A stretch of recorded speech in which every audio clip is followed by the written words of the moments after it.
네, 현대 사회의 특징과 정신건강 이번 시간에 배우실 주제인데요. 자, 조금 더 어떤 주제가 있는지 살펴보면은요. 우선 현대인의 생활과 현대 사회의 특징에 대해서 살펴볼 거고요. 그다음에 또 현대 사회 안에서 현대인들의 정신건강은 어떻게 관련이 되는지 살펴보도록 하겠습니다. 자, 또한 정신건강의 개념, 또 정신건강의 설립 과정이 어떻게 이루어졌는지 한번 살펴보고요. 그다음 네 번째는 지역사회 정신건강 운동이 과연 무엇인지, 그다음에 이것을 포함해서 정신건강과 사회복지와의 관련성은 어떻게 되는지 살펴보도록 하겠습니다.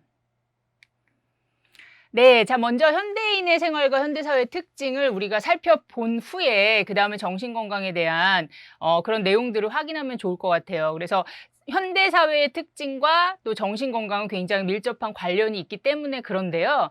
자, 우선 현대인의 생활이 몇 가지 특징들이 있습니다. 그래서 제가 노란색으로 표시한 이런 부분들을 중심으로 해서 여러분들이 이해를 충분히 하실 수 있을 것 같은데요. 자, 우선 불확실합니다. 자, 예전에 비해서는 굉장히 우리가 편리해졌어요. 네, 생활이 편리해지고 우리가 편리한 생활들을 표상할 수 있는 뭐가 있을까요? 뭐 핸드폰도 있죠. 그다음에 스마트폰이라고 하죠. 그다음에 인터넷도 있죠. 그다음에 뭐 빠른 교통수단들이 있죠. 자동차 있죠. 뭐 편리한 아파트 생활, 뭐 도시화 생활, 뭐 여러 가지가 있습니다. 그리고 뭐 지구촌화되고 세계의 뭐 정보를 즉시 파악할 수 있는 그런 많은 편리함들이 있는데요. 그래서 굉장히 위생적이고 쾌적해진 생활들을 할 수가 있죠. 하지만 네, 여기 중요한 포인트가 있습니다. 바로 급변화입니다. 그래서 변화가 너무 빠르게 이루어지고 있어요. 그러다 보니까 내일 내가 어떻게 되고, 내 직장이 내일 모레 어떻게 되고, 내년엔 내가 또 어떻게 살게 될까? 내가 나이 먹으면 어떻게 될까? 이런 것들을 예측하기가 참 어려운 생활이 됐어요. 자, 그래서 항상 이 대처에 걱정을 해야 되는 불확실한 삶을 살고 있다. 자, 그다음에 가치관이 혼동되어 있습니다. 여러 가지 다양한 사상과 철학들이 굉장히 공존하고 있어요. 그래서 선택은 우리의 몫이지만 굉장히 많은 것들이 다양하게 너무 다 좋아 보이고 또 저런 사람은 저런 생각을 가지고 살아가서 너무나 좋아 보이는데 나는 도대체 어떻게 나는 무엇을 선택해야 될까? 이런 것들에 고민이 있는 생활이죠. 자, 그다음에 문화 차이가 있습니다. 자, 우리가 이제 언어화가 되고 그러니까 언어가 굉장히 다양해지면서 세계화가 되고 이러다 보니까 굉장히 다양한 배경들을 가진 사람들을 많이 만나서 살아갈 수밖에 없어요. 그래서 여러분들이 지하철만 타시더라도 외국 분들이 굉장히 많이 계시고 굉장히 다양한 언어를 우리가 주변에서 사용하시는 분들을 많이 보게 되는데 그러다 보니까 이제 문화 차이가 일어나서 이 문화 차이가 굉장히 많이 일어나면서 그것들을 통해서 갈등이나 오해가 생기면 그만큼 우리가 또 많은 생활 속에서 그런 것들을 생각해 볼 기회를 많이 가지게 되는 거죠. 자, 그렇다면은, 자, 의사결정이 또 어렵습니다. 아까 선택도 어렵고, 또 굉장히 가치관이 혼란스럽다, 이렇게 말씀드렸는데, 특히 이제 이 정보들, 네, 이 정보들이 굉장히 다양하게 우리 손에 쥐어진단 말이에요. 인터넷만 조금만 검색하면 정보들이 많이 쏟아지고 있어요. 그러다 보니까 어떤 정보를 취해서 내가 어떻게 해야 될까? 이것도 마찬가지로 의사결정에 어려움이 있습니다. 자, 또한 직업이 굉장히 선택하는 데 있어서 변화가 많이 있는데요. 직업이 대부분 다 불안정한 부분들이 있어요. 그래서 우리가 정규직이나 뭐 우리가 풀타임이나 이런 것들을 지향을 하긴 하지만 우리가 그런 직업을 가졌다 하더라도 이 직업이 언제 어떻게 변화할지 그것들이 또 어떻게 이제 없어질지 모르는 그런 상황 속에서 굉장히 불안전하고 또 이 경제적인 부분이잖아요. 근데 이 경제적인 부분이 늘어날 수 있을 것인가 과연 네, 내가 재산을 축적할 수 있을 것인가 여기에 대한 의구심도 많이 생길 수 있는 네, 그런 어떤 미래가 우리에게 있는 거죠. 자, 그러면 우리가 살고 있는 가정과 교육은 또 어떨까요? 자, 가정의 변화. 우선 이혼율이 많이 증가가 되고 있다. 예전에 비해서는 그렇게 우리가 생각을 하고 있죠. 그래서 뭐 어떤 면에 있어서는 이 이혼이라는 것이 예전에는 굉장히 터부시가 되고 부정적인 개념이었지만 지금은 뭐 자유롭게 그럴 수도 있지라는 생각을 하고 있지만 문제는 이제 이 가정의 기능이라든지 또 자녀들이 불안정한 그런 어떤 가정의 기능이나 구조 속에서 또 살아갈 수밖에 없는 그런 부분들이 있기 때문에 아무래도 이제 아동들의 어려움이라고 하는 부분에 있어서는 예, 가정의 변화라든지 이런 것들이 좀 어려움을 줄 수 있고요. 그다음에 교육과 입시 제도입니다. 특히 우리나라는 이제 입시제도, 대학 입시 이런 것들이 굉장히 나날이 또 중요한 스펙으로 자리 잡고 있는데 한층 복잡해지면서도 굉장히 심각해집니다. 그래서 이것을 계속적으로 좀 개선하고 바꾼다라고 하지만 오히려 이 개선과 바꾸는 것이 더 우리에게 어려움을 준다든지 혼란을 주는 그런 경우들을 많이 이제 경험하게 되는데요. 이 과열된 교육열, 결국은 이 교육이라는 어떤 신분 계층의 어떤 상승의 사다리 이런 것들이 이제 큰 의미를 주고 있는데 과연 이것이 이제 신분 상승으로 정말 의미를 주는 것이냐 아니면 신분이 고착되는 어떤 그런 도구가 되는 것이냐 여기에 대해서도 우리가 의견이 분분하고 굉장히 논쟁이 있는 거죠. 그래서 이 교육이라는 본질 네, 이것이 우리가 정말 똑똑해지기 위해서 지식을 갖기 위해서 하는 것이냐 아니면 이 사회에서 우리가 정말 기득권을 그냥 유지하고 그다음에 또 더 나아가서 우리가 이걸로 인해서 굉장히 많은 우리가 많은 이제 뭐 돈을 이렇게 투자하고 이렇게 되는데 이것에 오히려 더 많은 이제 부정적인 그런 갈등 이런 것들이 더 많은 것이 아니냐 이렇게 우리가 고민해 볼 수 있는 것입니다. 네, 자, 그러면서 자, 인간관계를 한번 볼까요? 현대인의 인간관계. 우리가 앞에서 봤지만 불확실하고 굉장히 선택도 어렵고 문화 차이도 많고 또 가치관도 굉장히 다양하고 뭐 이런 상황 속에서 결국 인간관계도 영향을 받을 수밖에 없는 거죠. 자, 보면은 우선 경쟁 사회 안에서 사람들 간의 그 관계가 아무래도 피상적일 수밖에 없습니다. 그래서 겉으로만 이렇게 우리가 이제 어떤 사업적인 관계, 네, 직장에서의 인간관계 이런 것들을 맺지만 실제로 이렇게 속을 나누고 대화를 깊게 하는 그런 인간관계가 정말 몇이나 있을까 뭐 이런 고민도 한번 해볼 수 있고요. 그 다음에 이제 인터넷 공간 속에서 의사소통이나 인간관계를 맺다 보면은 그 안에서 또한 피상적인 이런 부분들이 없을 수가 없다.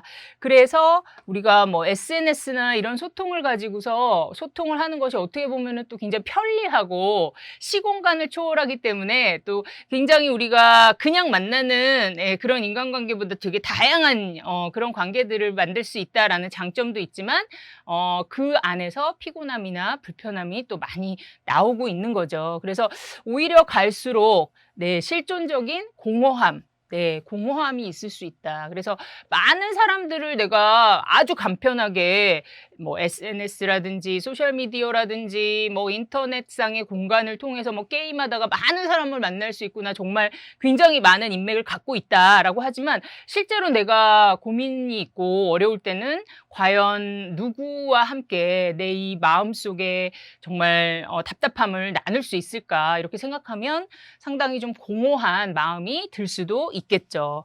자, 그래서 이런 이유로 현대인들은 다양한 또 종교 같은 것들에 관심을 가질 수도 있다라고 소개를 하고 있어요. 자, 여기 한번 보시면은요. SNS 피로 증후군이라는 그런 말도 여러분들 많이 들어보셨을 거예요. 별로 낯설지 않은 그런 용어이죠. 자, 보면은 이제 여러분들도 SNS 뭐 1개 이상은 참여하시잖아요. 지나치게 관리하는 거. 네, 매일매일 들여다봐야 되죠. 내가 어떤 글을 올렸을 때, 사진을 올렸을 때 어떤 사람들이 얼만큼 많이 나한테 반응을 해주느냐 굉장히 중요하죠. 자, 그 다음에 사생활 노출되는 게 그냥 싫다. 이런 피로 증후군도 있고요. 그 다음에 인맥 형성이 원하지 않는 것들 부담스럽다. 또 너무 많은 정보로 피곤하다. 그 외에도 뭐 자랑하는 사람들 짜증난다. 또 그 숫자가 인기 척도가 돼서 이렇게 막 비교당하는 게 싫다. 또 노골적인 마케팅이나 상업적인 사회적인 그런 것들 싫다. 또 박탈감을 느낀다든지 비교당한다든지 이런 것들에 대해서 피곤함을 느끼는 그런 것들. 여러분들도 아마 많이 공감을 하실 것 같습니다.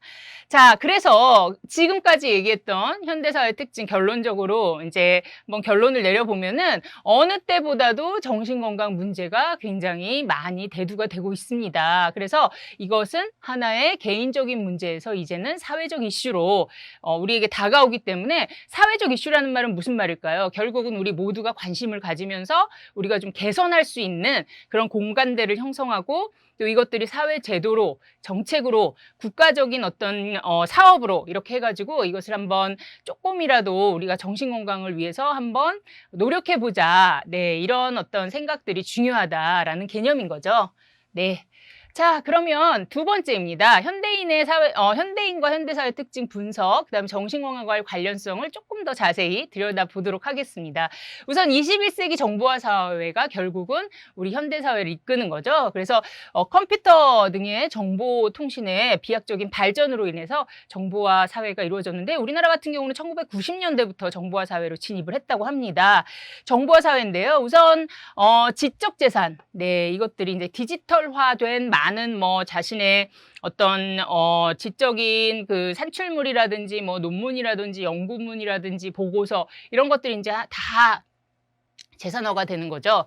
그 다음에 초고속 통신망을 통해서 전 세계적으로 이런 지적 재산들이 유통이 될 수 있고요. 그러다 보니까 모든 산업에서 굉장히 중요하게 이런 디지털화된 문서나 이런 재산권들이 굉장히 중요하게 지식 정보가 중요한 어떤 산업의 기반으로 이제 만들어진 거고요.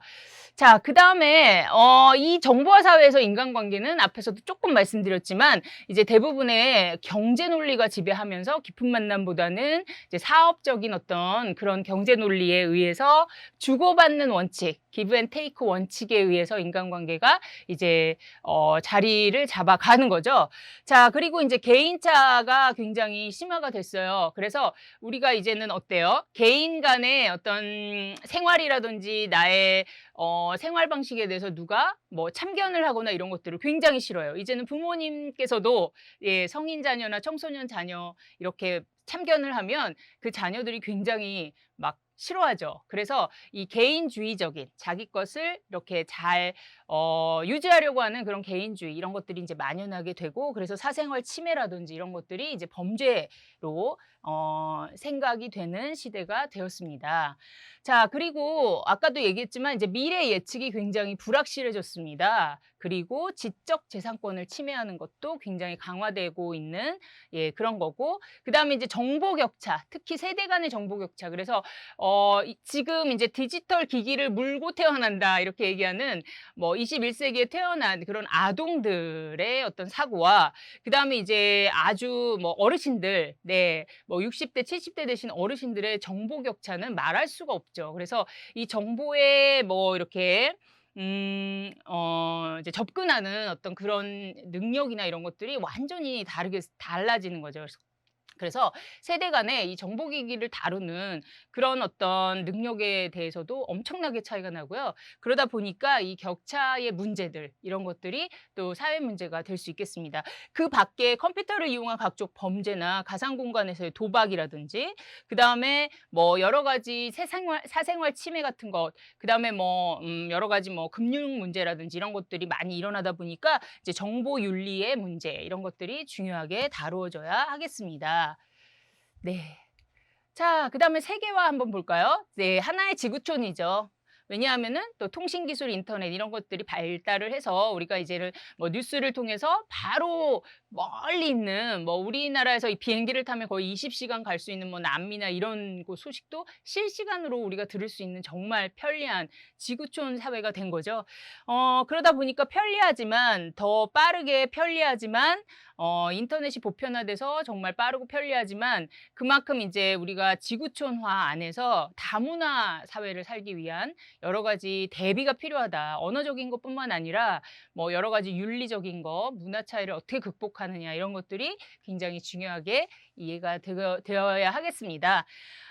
그리고 또 하나는 이제 이렇게 세계화가 되다 보니까 경쟁이 치열하게 되는 거죠. 그래서 이제 나라 간의 어떤 경제적인 이런 문제를 가지고도 굉장히 이제 이익을 따지게 되는 그런 경제 논리가 굉장히 중요하게 자리가 잡아서 이것을 신자유주의다 이렇게 얘기하고 그래서 냉전이 종식이 됐지만 그 이후에는 이렇게 무한 경쟁의 시대를 도입을 해서 우리가 다국적 기업이나 뭐 이런 데 우리가 취업을 할 수도 있겠지만 그런 데에 취업을 해도 우리가 어떤 여러 가지 그 경제 논리에 의해서 이 세계가 움직이고 있다. 이런 것들이 훨씬 예전보다 또 더 치열한 그런 경쟁 사회가 되는 그런 것들을 또 기반을 주고 있는 거죠.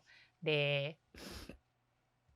자, 이러다 보니까 그러면 이 세계화에 있어서 인간관계는 도대체 어떤 해법이 필요하냐. 여기 나온 것처럼 바로 세계의 윤리가 필요할 것 같습니다. 그래서 다문화 사회, 다민족 사회, 세계화 사회 이 안에서 뭐 다국적 기업이라든지 다국적 문화라든지 뭐 여러 뭐 이런 우리가 어떤 공간에서 살게 될지 모르는 그런 어떤 사회 속에서 앞으로 더 그렇게 심화가 되겠죠. 그 사회에서 그러면은 다른 많은 어떤 배경들을 가진 그런 사람들끼리 살아가고 또 이윤을 추구하고 경쟁하고 할 때 뭐가 제일 중요할 것이냐? 바로 세계 윤리입니다. 그래서 세계 윤리의 내용을 보시면은 힘보다는 동의, 동의를 구하는 거, 절차가 굉장히 정당해야 되는 거, 그 다음에 국가 간의 정의가 실현이 돼야 되는 거, 그 다음에 사회적인 책임을 우리가 가져야 한다는 거, 그 다음에 어쨌든 조금 어려운 사람들을 도와줄 수 있는 박애정신이라든지 공동체 의식, 그 다음에 평화, 평화를 무엇보다 지키는 거, 그 다음에 차이를 인정하는 거, 그 외에도 이제 공존하는 거, 그 다음에 생태계, 또 미래 세계에 대한 책임 등등이 이제 세계 윤리의 내용으로서 꼭 필요한 그런 부분이 아닌가 이렇게 이야기를 하고 있습니다. 네. 자, 그러면 생명공학에 대해서도 한번 볼까요? 네, 이제 의학과 과학기술이 날로 발전하다 보니까 죽음의 모습을 변화시키게 됐어요. 자, 그 외에도 노화 방지, 불임, 난치병을 치료한다거나 식량난 해결 등의 많은 효과를 가지고 있는데요. 자, 이것들은 그러면은 편리함만 있고 어려움은 없을까요? 물론 생명복제, 유전자 조작, 뭐 영화에 많이 나오는 개념이죠. 그 다음에 자연 생태 질서를 교란한다든지 유전자 정보를 활용해서 인간을 통제하게 될 수도 있고요. 그 다음에 생명공학을 제대로 활용하지 못하면은 부의 뭐 양극화라든지 불평등 이런 것들을 이제 앞으로 초래할 가능성이 있다는 거죠. 그래서 돈이 많은 사람은 불로장생하고 돈이 없는 사람은 정말 너무나 척박한 환경 속에서 불행하게 살 수 있는 그런 환경이 앞으로 될 수 있어서 우리가 이것들에 대해서도 우리가 생각을 한번 해봐야 되겠죠. 자, 그리고 생태계 파괴와 위험 사계에 대해서도 살펴보도록 하겠습니다.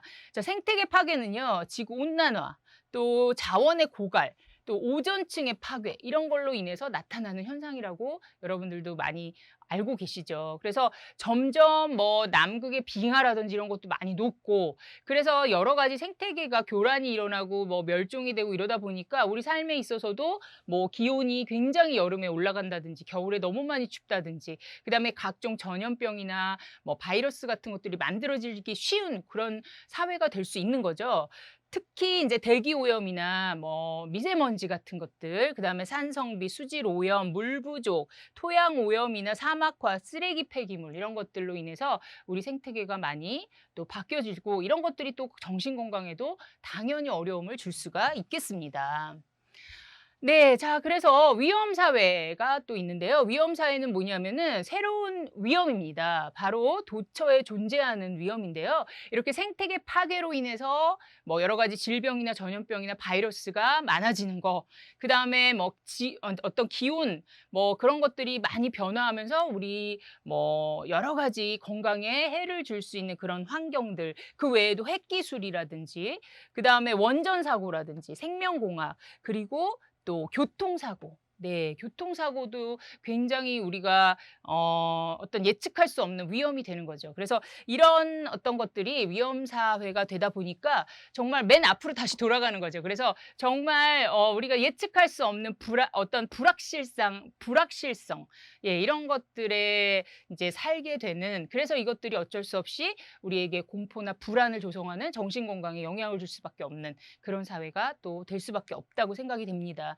그래서 이런 위험 위험 사회 인간관계에서는 어쨌든 여러 가지 불안한 사회를 조장한다. 이것이 가장 이제 우리에게 위협을 주는 그런 부분이다라고 볼 수가 있겠습니다. 자, 그래서 현대 사회의 인간관계는 이렇게 핵가족 중심의 도시가족 구조고요. 그다음에 직업의 종류는 많지만 이동이 잦고요. 그다음에 정보가 굉장히 홍수처럼 쏟아지면서 시간을 쫓기고요. 그러다 보니까 인간관계를 맺을, 유지할 시간도 많이 줄고 관계를 증진하고 유지할 수 없고요. 그러다 보니까 결국은 고독한 삶을 살 수밖에 없고 또 개인주의적인 삶을 살 수밖에 없는 내 거 뭐 조그만 거라도 가진 것을 내가 지켜야 된다. 이런 어떤 개인주의적인 그런 생각을 가질 수밖에 없는 그러다 보니까 이제 여기서 이제 이렇게 증폭하게 되는 정신건강의 문제, 우울함, 불안함, 공포스러움, 그다음에 뭔가 여러 가지 나쁜 생각을 갖게 된다거나 또 뭐 여러 가지 갑자기 내가 어떠한 상황 속에서 대처를 해야 되는데 제대로 못해서 어려움을 겪는다든지 이런 것들이 이제 나오게 될 수밖에 없겠습니다. 네. 자, 그렇죠. 이제 세 번째는 현대인의 사회 문제점, 그다음에 정신 건강과의 관련성을 한번 결론을 내려보면요. 역시 이제 스트레스가 평소에 우리가 뭐 병이 없다, 정신적인 질환이나 이런 것이 없다 하더라도 늘 우리 주변에 있는 스트레스, 바로 긴장이죠. 그래서 이러한 편리하고 어떤 빠른 그런 생활 속에서 스트레스의 문제, 그래서 이것을 어떻게 관리하느냐, 이것을 제대로 관리하지 못했을 때는 뭐 우울증의 문제라든지 이런 것들이 이제 발생할 가능성이 있는 거고요. 자, 그다음에 적응의 문제가 있습니다. 그래서 적응은 굉장히 중요한 현대 사회의 어떤 과제이죠. 그래서 정보사회, 세계사회, 뭐 생명공학이나 생태 파괴, 위험사회, 뭐 여러 가지 인간관계의 문제 안에서 우리가 어떻게 평온하게 나를 지키면서 사회적인 그런 관계를 맺어가면서 어떻게 건강하게 잘 살 수 있을까? 그래서 커다랗게 스트레스 관리 문제와 적응의 문제가 중요하게 이제 대두가 될 것 같습니다. 그래서 우리가 앞으로 이제 정신건강론에서 공부할 때도 이 스트레스 또 적응의 문제를 굉장히 이제 중요하게 한번 다뤄볼 것입니다. 네, 자, 이번에는 정신건강의 개념에 대해서 좀 더 살펴보도록 하겠습니다. 정신건강의 개념, 우선 정신을 볼까요? 자, 정신은 우리가 우리 외부에서 볼 수 있는 걸까요? 아니죠. 자, 정신은 우리의 내부의 내용입니다. 자, 따라서 내면적인 것이다. 자, 그래서 내면적인 것이라는 것은 이제 겉으로 보이는 육체적인 문제가 아니라 내면적인 것은 어떤 것일까요? 생각하는 것과 그다음에 정서의 작용이 있어요. 그래서 막 생각하는 거하고 내가 어제 뭘 했지? 내가 엊그저께 공부한 내용이 뭐지? 이런 식으로 생각하는 거. 그다음에 정서. 아, 나 좀 오늘 약간 긴장됐어. 아, 나 오늘 기분이 좀 편하네. 아, 나 오늘 왠지 기분이 좋아. 뭐 이런 정서의 작용. 이런 것. 그다음에 또 대인 관계에서 필요한 사회성. 네, 이런 것들이 이제 내면적인 것으로 좀 포함이 될 것 같고 뭐 그 외에도 뭐 성격이라든지 네, 뭐 어떤 그 사람의 특성이라든지 이런 것들이 포함이 되겠습니다. 자, 그렇다면 건강이라는 건 뭘까요? 네, 정신적으로나 육체적으로나 무탈한 상태, 튼튼한 상태를 말한다라고 볼 수 있어요. 뭐 우리가 많이 쓰는 말이죠. 그래서 우리가 건강한 삶이 최고죠, 사실. 건강이 최고야 이렇게 얘기하는데 정말 병에 걸리지 않고 탈이 없고 뭔가 좀 다 이겨낼 수 있을 것 같은 힘이 있는 상태, 이런 상태를 이제 건강이라고 말을 할 수가 있겠습니다. 자, 그럼 이번에는 어떤 개념을 봐야 될까요? 정신건강이라는 개념을 봐야 되겠죠? 자, 정신건강은 정신을 우리가 내면적인 그 부분들을 유지하는 거죠. 건강하게 유지하고 또 더 좋게 만드는, 증진하는 그런 과정을 정신건강이라고 하는데요. 자, 그러면은 어떻게 건강한 게 정신이 건강한 거냐? 자, 보면 우선 독립적으로 그리고 자주적으로 일상생활을 처리하는 거예요. 그래서 항상 누구한테 의존한다거나 항상 어떤 사람의 영향을 받는다거나 이런 것들은 이제 정신 건강이 아니라는 거죠. 그리고 아까 얘기한 스트레스를 어느 정도 우리 스트레스는 늘 존재해요. 우리 주변에. 그리고 내가 좀 약할 때는 그 스트레스가 더 크게 느껴질 수도 있는 거죠. 자, 그래서 이 언제나 우리 주변의 위험처럼 작용하고 있는 이 스트레스를 내가 어떻게 네, 대처하고 그것을 극복해 나가느냐, 그것이 굉장히 또 건강함의 척도라고 볼 수 있어요. 그래서 이러한 스트레스의 통제력을 가지고 있는 거, 그다음에 또 무엇이 있을까요?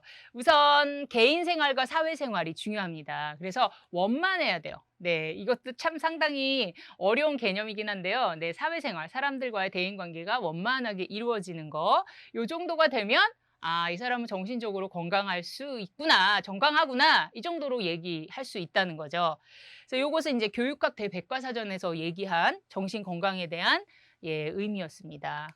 자, 그러고 이제 정신 건강은요, 또 소극적인 개념과 적극적인 개념으로 또 나눠볼 수가 있어요. 그래서 소극적인 거는 조금 범위가 조그만 거라고 볼 수가 있겠죠. 바로 뭐냐면은 이제 정신적으로 건강하지 못한 상태를 네, 가졌을 때 그러한 상태를 이제 개선하는, 치료하는 거. 그다음에 또 이것이 이제 어떠한 요인들이 뭐 예를 들어서 스트레스다 이랬을 때 아, 우리 주변에 스트레스가 좀 있다. 그러면은 그 스트레스에 내가 영향을 더 많이 받지 않기 위해서 내가 열심히 운동해야겠다. 아니면은 내가 뭐 맛있는 음식을 많이 먹어야겠다. 친구들을 좀 만나야겠다. 이런 식으로 해서 좀 예방하는 네, 그런 일들이 이제 소극적인 의미로서의 정신건강이라고 볼 수가 있고요. 자, 그렇다면 넓은 의미의 적극적인 의미의 어떤 정신건강은 무엇이 있을까요? 바로 이제 지금 건강하지만 이 건강한 상태를 더 유지하고 더 증진시키는 그런 과정이라고 볼 수가 있어요. 그래서 조금 더 이제 많은 노력이 좀 필요한 거죠. 네. 그래서 성격도 조금 더 개선하고 긍정적인 뭐 사고를 하고 더욱더 많은 인맥을 이렇게 관리한다든지 또 많은 공부를 좀 해 본다든지 네, 마음을 편안하게 생각하고 아주 장기적인 운동을 해 본다든지 이런 식으로 해서 좀 더 유지와 증진에 더 힘을 쏟는 것을 이제 적극적인 의미의 정신 건강이다라고 볼 수가 있겠습니다. 자, 이 정신건강의 개념도 변화가 됐어요. 그래서 정신장애 환자의 개념을 기준으로 해서 한번 그 변화 과정을 볼 수 있어요. 그래서 정신장애 환자는 굉장히 오래전부터 있었어요. 그래서 우리가 흔히 얘기하는 좀 이상한 말을 하고 이상한 행동을 하고 정말 아까 얘기했던 정신건강의 범위를 많이 벗어난 그런 사람들이 계실 수 있죠. 네, 그래서 이런 분들이 계시는데 예전에는 굉장히 오랫동안 편견과 경멸의 대상이 된 거죠. 그래서 여러분들도 생각해 보시면 아, 정신적으로 좀 건강하지 못한 사람, 우리가 곁에 가고 싶지 않고 말을 하면 괜히 무섭고 뭐 이렇게 되는 거잖아요. 그래서 이런 대상이 됐지만 이제 인권 존중 산상이 대두된다든지 경제 성장이 이루어지고 또 여러 가지 과학과 또 여러 가지 기술, 뭐 의학 기술이 발달하면서 이제 치료보다는 예방 쪽에 관심을 두고 그러면서 이제 또 우리가 앞에서 살펴봤던 많은 사회 문제들, 사회의 변화들 이런 것들과 더불어서 생각해 볼 때 아, 그럴 수도 있겠구나. 그런 생각을 하면서 이제 여기에 대한 대책이나 이런 것들을 좀 적극적으로 찾게 된 거죠. 자, 특히 정신장애 환자의 기존에 뭐 정신병원에 입원한다든지 뭐 이런 것들이 좀 부정적으로 느껴지잖아요. 그래서 입원 치료라든지 후속 치료, 뭐 처우 개선, 뭐 가족에 대한 지원이나 직업 교육 이런 것들이 굉장히 많이 이제 전문화되고요. 또 많이 생각이 되게 되고 그러다 보니까 이제 관리도 중요하지만 또 조기에 발견해서 예방을 하는 문제가 굉장히 중요하게 되었구나. 이런 식으로 해서 정신건강 개념의 변화가 이렇게 많이 이루어지게 되었습니다. 자, 그리고 더 중요한 건 바로 이겁니다. 우리가 앞에서 현대사회의 변화 과정을 왜 그렇게 막 봤냐라고 했을 때 바로 정신장애는 사회의 모순에 의해서 발생하는 거다라는 게 요즘 큰 어떤 틀에서 생각하는 정신장애의 원인입니다. 그래서 개인적인 뭐 유전에 뭐 소인도 있을 수 있고 가정 문제도 있을 수 있고 또 그 사람의 성격의 문제 뭐 가족의 뭐 이렇게 인간관계라든지 더 나아가서 친구들의 어떤 인간관계 문제들이 분명히 있을 수는 있어요. 하지만 큰 틀에서 봤을 때는 우리 사회에 뭐 여러 가지 급변하는 변화라든지 또 여러 가지 도시화 문제라든지 뭐 인간관계 피상적인 거 이런 것들이 더 원인이 될 수 있다라는 거예요. 그래서 현대 사회의 모순 안에서 스트레스가 많이 발생하고 그 스트레스들이 동시다발적으로 많이 일어나면 우리가 어쩔 수 없이 마음의 병이 걸릴 수 있다. 그런 어떤 측면이죠. 그래서 이 정신 건강을 해치는 많은 악조건 이런 것들을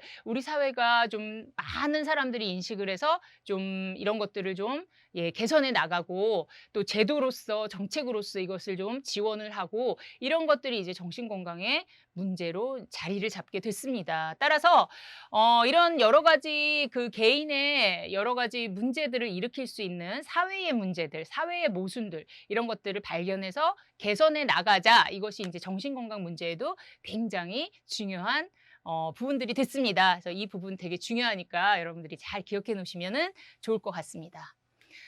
네. 자 그리고 나서 많은 노력들이 또 지금까지 이루어졌어요. 예를 들어서 법률의 마련인데요. 자 한 200년 전부터 이러한 내용을 담은 이런 제도나 법률을 만든 거예요. 그래서 한 사람의 노력이 뭐 치료나 이런 것들이 중요한 게 아니라 사회의 문제다. 사회 문제를 개선하자. 자 그래서 미국 같은 경우에는 국민 정신건강법을 제정한다든지 그다음에 우리나라 같은 경우에는 이제 1995년에 정신보건법이라는 것을 만들어서 이 정신건강과 관련된 여러 가지 제도를 이제 예방이나 치료 쪽으로서 마련을 했습니다. 자, 그 외에 WHO 같은 경우에는 정신건강 일상생활에서 언제나 처리해 나갈 수 있고 질병에 대해 저항력 있고 원만한 가정생활과 사회생활을 할 수 있는 상태이자 정신적 성숙 상태이다. 이렇게 정의를 내렸고요. 미국 정신위생위원회에서도 정신건강에 대해서 다만 질병에 걸려있지 않은 상태뿐만 아니라 만족스러운 인간관계, 유지해 나갈 수 있는 능력, 또 사회적 적응, 뭐 이런 것들, 성격의 발달 이런 것들로 이제 정의를 내리게 되었습니다. 그래서 뭐 WHO나 뭐 미국 정신위생위원회 이런 관련 단체들이 또 정신 건강에 대해서 이렇게 정의를 내리고 또 영향을 많이 주는 거죠. 그래서 우리나라에도 이런 정의가 또 영향을 많이 주게 되었습니다. 자, 정신건강의 의미를 그렇다면은 정리를 해보겠습니다. 정리를 하면 행복하고 만족하면서 원하는 것을 성취하는 것 등의 안녕 상태이면서 병적 증세가 없을 뿐 아니라 자기 능력을 최대한 발휘하는 것, 환경에 대한 적응력, 그리고 자주적이고 건설적이고 자기 생활을 처리해 나갈 수 있는 성숙한 인격체를 갖추는 것이다. 이렇게 정리를 해볼 수가 있겠습니다. 네, 이번에는 정신건강의 개념 또 설립 과정에 대해서 살펴보는데요. 자, 우선 설립 과정은요. 이 설립 과정을 우리가 알아보는 것은 정신건강을 이해하기 위해서 또 중요한 내용이라고 볼 수가 있어요. 그래서 인간의 역사와 더불어서 이 정신건강의 개념도 존재했다라는 것을 살펴보면 좋겠습니다. 자, 우선 탄생기 볼게요. 자, 고대로 들어가겠는데요. 자, 정신건강과 정신건강론의 발달 과정은 이제 밀접한 관련이 있는데요. 우선 이것을 알기 위해서는 정신의학의 발달 과정을 통해서 알아볼 수 있겠습니다. 즉, 정신적으로 병이 있는 사람들을 어떻게 생각을 하고 어떻게 치료를 해왔는지 이것을 역사적으로 살펴보겠습니다. 우선 고대입니다. 고대 서양에 근거하는 것, 우리나라보다는 이제 서양의 역사를 중심으로 한번 살펴보겠는데요. 자, 정신장애는 신에게 죄를 지어서 대가로 벌을 받는 거다. 그래서 정신에 병이 생겼다. 이렇게 고대에는 많이 생각을 했다고 그래요. 그래서 이제 주술을 한다든지 구술을 한다든지 부적을 쓴다든지 귀신을 쫓는 여러 가지 각종 의식을 뭐 치른다든지 이런 식으로 해서 이제 그 뭐 귀신을 물리친다. 벌을 준다 이런 개념이었다고 그래요. 그래서 환자를 이렇게 가둬서 벌을 준다든지 예전에 인카인들을 보면 이제 이렇게 뇌를 구멍을 뚫어서 뭐 나쁜 기운이나 뭐 귀신을 빼낸다든지 이런 시술을 마취도 없이 해냈다고 해요. 그래서 이렇게 좀 많은 고통을 준 거죠. 자, 그리고 나서 그리스 시대, 고대긴 하지만 이제 피타고라스, 특히 히포크라테스라고 하는 의학의 아버지라고 불리는 이분이 또 이렇게 나타나셔서 이 정신장애를 좀 많이 개념을 바꿨어요. 그래서 이것은 두뇌의 장애이지 사람이 죄를 지어서 신을 거슬러서 생긴 그런 어떤 병이 아니다. 그래서 몇 가지 약물을 사용한다든지 그다음에 자연적으로 치유될 수 있도록 그래서 이분은 이제 인간이 가진 뭐 4가지 어떤 체액이 있는데 이것이 뭐 뭐 기온이나 계절하고 맞지 않으면은 병이 생긴다. 이런 어떤 원리를 만들어서요. 그래서 자연 상태에서 이제 좋은 어떤 신체의 균형 같은 것들을 맞춰주면 병이 저절로 치유될 수 있다라든지, 그래서 이런 어느 정도의 어떤 관찰과 객관적인 견해를 통해서 이 병의 어떤 본질이나 정신의 어떤 상태 이런 것들을 이제 밝혀준 굉장히 중요한, 정신장애에 있어서도 중요한 어떤 과학적인 그런 생각을 펼친 사람이라고 합니다. 그다음에 또 플라톤 같은 경우에는 정신과 신체가 조화를 이루어야지만 건강할 수 있다. 정신이 건강할 수 있다. 이렇게 강조를 했다고 하고요. 그다음에 정신장애인을 가족이 보호해야 된다. 이런 원리를 펼쳤다고 합니다. 자, 그런데 이제 중세 시대로 가다 보니까 다시 종교의 영향력이 좀 강해졌어요. 그러다 보니까 다시 고대 시대로 돌아가서 미신이 성행하게 되고요. 그러다 보니까 초자연적인 힘이나 악령, 마귀가 씌어서 정신장애가 발생했다. 그래서 뭐 여러 가지 뭐 마녀 사냥이나 뭐 잔인한 그런 어떤 치료 같은 거, 뭐 처벌 이런 것들이 다시 되살아났다라고 볼 수가 있어요. 그래서 쇠사슬이나 종교재판, 고문이나 처형, 뭐 굶기는 등 미신적인 그런 것들이 다시 발생했다고 하고요. 그래서 대부분 사람들한테는 이제 과학적인 어떤 그런 상황이 발생하지는 않았다고 해요. 자, 그러다가 15세기에 이르러서는 인간의 존중 사상이 퍼지기 시작하면서 우리가 뭐 정신장애든 환자든 아픈 사람이든 너무 가혹하게 그렇게 하지 말자. 이 사람이 뭐 어떤 병에 걸린 것은 그 사람의 죄가 아니다. 이렇게 또 사상이 일어나게 됐다고 합니다. 특히 플레이터라고 하는 사람은요, 뇌의 손상으로 인해서 정신장애가 일어날 수 있다. 이런 이야기를 했고요. 그다음에 사이덴햄이라고 하는 분은 특히 기질적으로 뇌 손상이 일어나서 이제 정신장애가 일어날 수 있다. 그리고 뭐 여성, 남성 동일하게 누구든 일어날 수 있는 거다. 이런 이야기를 했다고 하고요. 그 외에도 이제 작업 치료나 음악 치료 같은 치료에도 관심을 보이게 됐다고 해요. 자, 그다음에 스페인의 조프레 신부에 의해서 이제 정신병원이 스페인에 설립이 됐고요.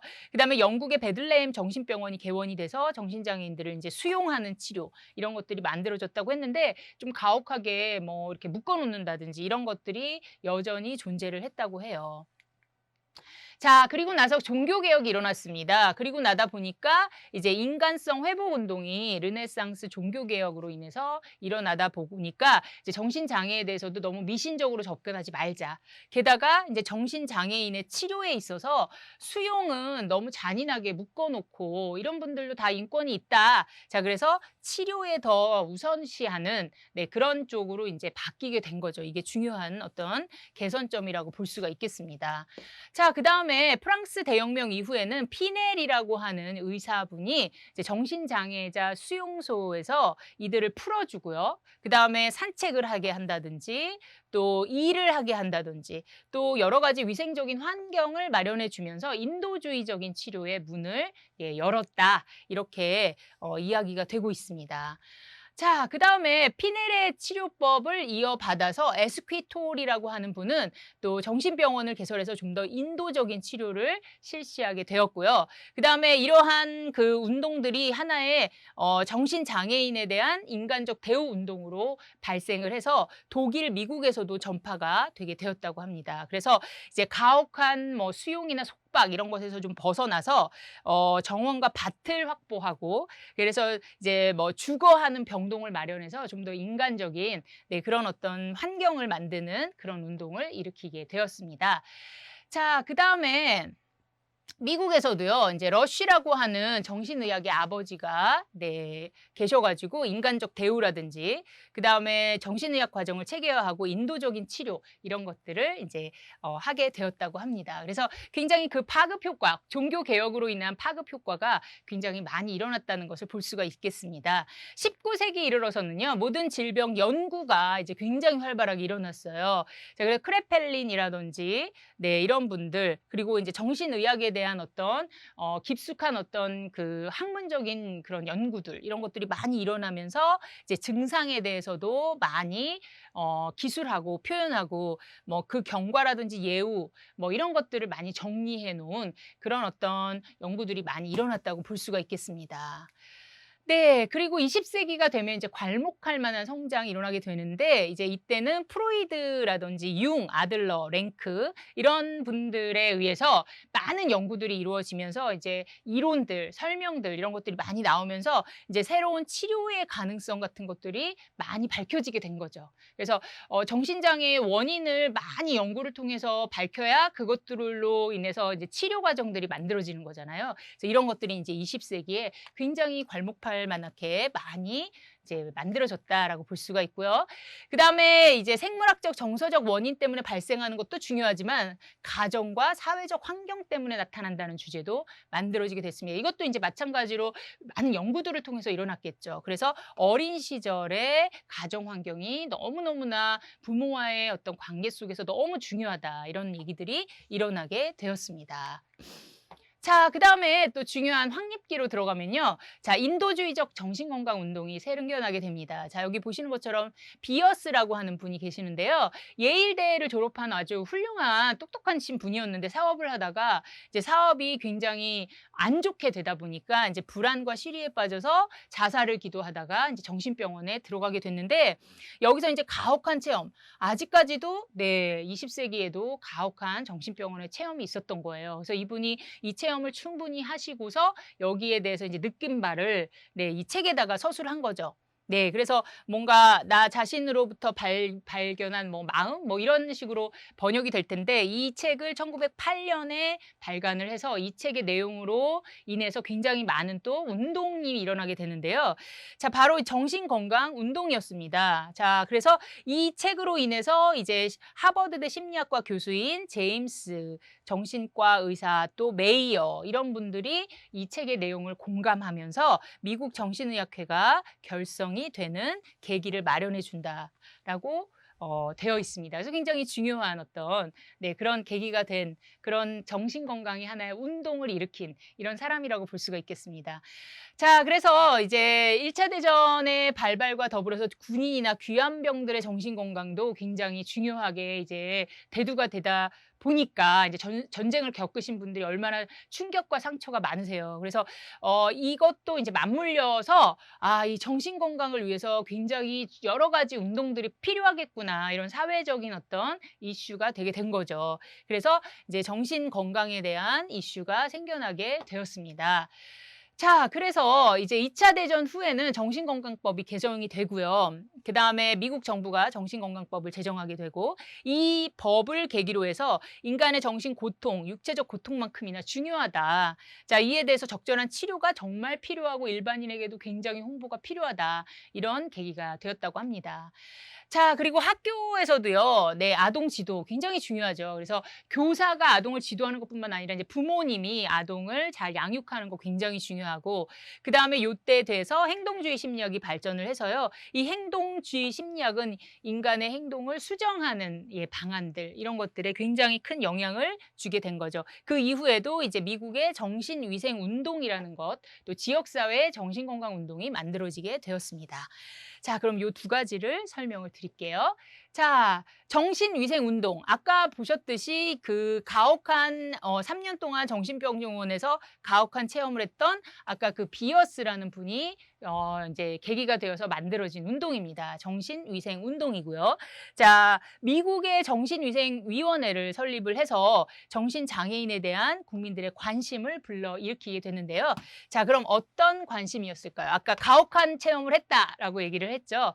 자, 그래서 그것을 이제 기반으로 해서 운동이 진행된 거죠. 즉 뭐냐면 정신장애인들은 어쩔 수 없이 사회 문제 때문에 일어나기 때문에 어쨌든 존재될 수밖에 없는 분들인데 이분들의 삶을 향상시키자 인도주의적이고 굉장히 인간적인 치료가 필요하다라고 얘기한 거죠. 그래서 우선 병원 내의 환경을 개선하자.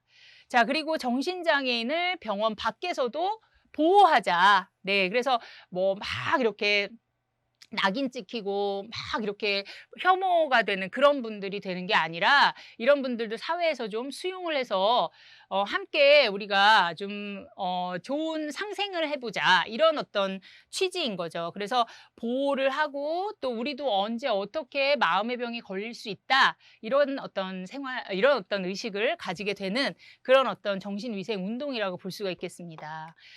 자, 그래서 자원봉사자들이 기금을 마련하고요. 인식 개선 활동을 활발하게 전개하게 됐고요. 그다음에 그로 인해서 일반 국민들도 이 정신장애, 정신건강 이런 것들은 별개의 것이 아니구나. 나에게도 정말 닥칠 수 있는 그런 위험이구나. 이렇게 알게 됐고요. 그다음에 이제 심각한 정신장애 문제를 줄이는 방법으로서는 역시 조기 발견과 또 치료, 그밖에 예방 이런 것들이 정말 중요하구나. 그래서 여기 나온 것처럼 이제 인식 개선을 하는 활동, 예방 활동 이런 것들이 이제 정신위생 운동에서 전개가 됐다라고 볼 수가 있겠습니다. 자, 그다음에 이제 처음에는 정신장애인들을 병원에서 무조건 치료하고 보호하고 입원해야 된다 이런 거에 초점을 두었지만 이 정신위생 운동이 이제 전개가 되면서부터는 전문 정신병원에서 플러스 이제 종합병원 정신과로도 확대가 되는 그런 결과를 낳게 됐고요. 그다음에 이런 이제 아까 비어스의 책을 읽고 영향을 받은 제임스나 메이어나 이런 어떤 영향력 있는 전문가 이런 정신과 전문의 이런 분들이 또 많은 운동에 이제 협력을 하셔서 더 많은 지역사회 정신건강 운동의 기초를 마련하게 되었습니다. 자, 그러면 지역사회 정신건강 운동이 무엇인지 살펴보면요. 1950년대에 2차 세계대전을 경험했던 정신과 의사들 사이에서 주장이 되었던 거고요.